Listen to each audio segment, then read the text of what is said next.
After understanding what risk is and recognizing its types and sources, the next critical step for any entrepreneur is to assess and evaluate risks systematically.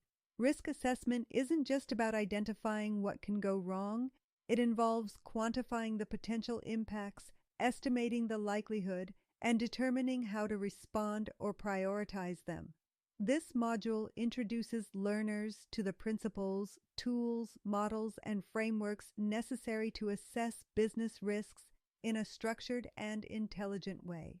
This is where a business shifts from mere speculation to data-informed decision-making, from intuition to strategic risk analysis, and from reactive responses to proactive planning. Risk assessment and evaluation are vital for creating contingency plans, safeguarding resources, and enhancing entrepreneurial confidence. What is risk assessment?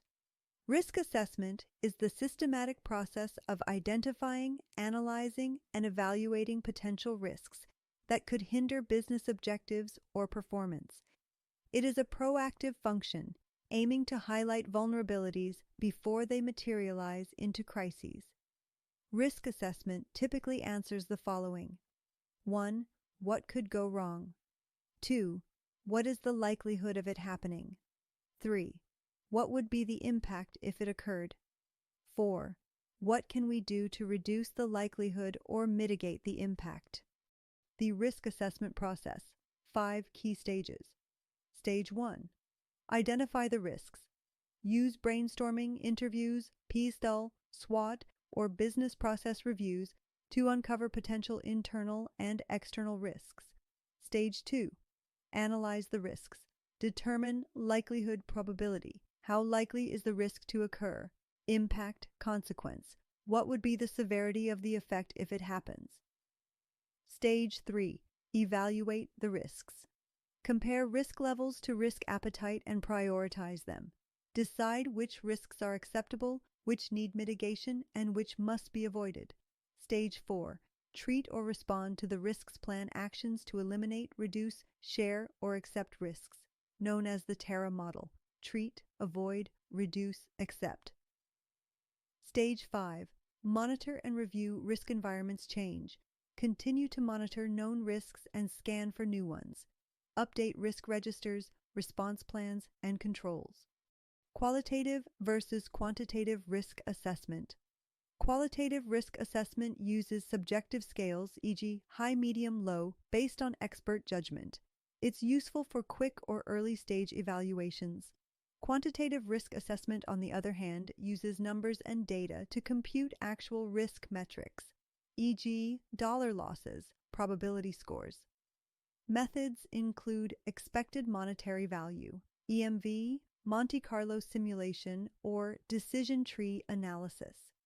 In entrepreneurship, a mix of both is often used, qualitative for speed and context, quantitative for deeper analysis where data is available. Risk matrix, heat maps. The risk matrix is one of the most widely used tools in risk evaluation. It plots likelihood against impact, assigning each risk a rating.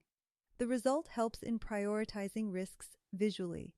Let's look at some measurement metrics. Low impact, medium impact. High impact, 1. Low likelihood. Low risk. Medium risk. High risk. 2. Medium likelihood. Medium risk. Medium high risk. High risk. 3. High likelihood.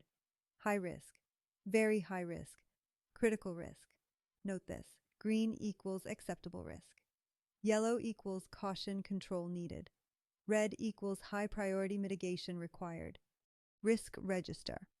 A risk register is a central document or spreadsheet that tracks all identified risks, their analysis results, planned responses, responsible parties, and status updates. For example, let's talk about supplier delays as a risk, focusing on how the register should be. Risk description, likelihood, impact, priority, response plan, owner, status. Risk description is supplier delays. It is medium, high, high.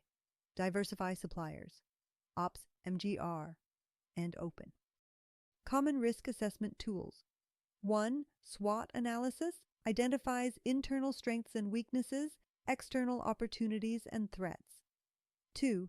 Pestle analysis examines political, economic, social, technological, legal, and environmental risks. 3. Scenario planning prepares for what-if situations and alternative futures. 4. Failure mode and effects analysis, FMEA, evaluates potential points of failure in a process and their consequences. Benefits of structured risk evaluation. 1. It enables prioritization of risk responses. 2. It supports investment decisions. 3. Promotes transparency in decision-making. 4. Enhances strategic agility. And 5. Helps build stakeholder confidence.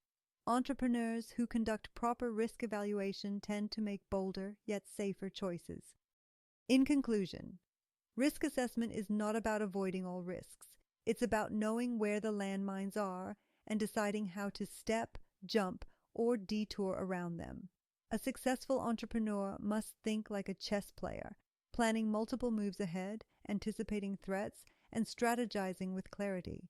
This module equips learners with the techniques to do just that.